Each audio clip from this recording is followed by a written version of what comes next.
America అధ్యక్షుడు ఈ పిచ్చోళ్ళలాగా మాట్లాడతానని కొంతమంది అంటారు. కాదు, అతను మాట్లాడే దాంట్లో అహంకారం ఉందని కొంతమంది అంటారు.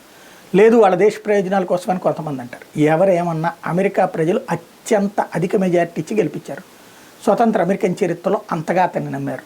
దానికి అనుగుణంగా అతను బిహేవ్ చేస్తున్నాడు, ఎగ్జిక్యూటివ్ ఆర్డర్స్ ఇస్తున్నాడు. కెనడా మీద యాక్షన్ తీసుకుంటానని ఇంతకుముందు చెప్పాడా లేదా? చైనా మీద యాక్షన్ తీసుకుంటానని ఎలక్షన్స్ ముందే చెప్పాడా లేదా? దాన్ని అక్కడ ప్రజలు ఆదరించారు. దెన్ అందుకే యాక్షన్ తీసుకుంటున్నాడు. అట్లాగే డిపోర్టేషన్ చేస్తానని చెప్పాడా లేదా? అక్కడ ప్రజలు ఒప్పుకున్నారు, అందుకే డిపోర్టేషన్ చేస్తున్నాడు. అక్కడ అది చెయ్యకపోతే అక్కడ ప్రజల నమ్మకాన్ని కోల్పోయినట్టు. మనందరి ఫీలింగుల కోసం అని చెప్పేసి అతను మనమందరం ఓట్లేయం కదా అక్కడ అతనికి. బేసిక్గా నెంబర్ 1. నెంబర్ 2 వచ్చేటప్పటికి ఇప్పుడు అతను తీసుకుంటున్నటువంటి చర్యలు అత్యంత కీలకమైనటువంటి అడుగులైతే పడుతున్నాయి. అందులో కెనడా వాళ్ళకైతే ఒక నరకమే చూపెడుతున్నాడు. కెనడా గురించి మళ్ళీ మా కెనడా గవర్నర్ మా గవర్నర్ ట్రూడో అంటూ చేసిన కామెంటు కెనడాకి షాక్.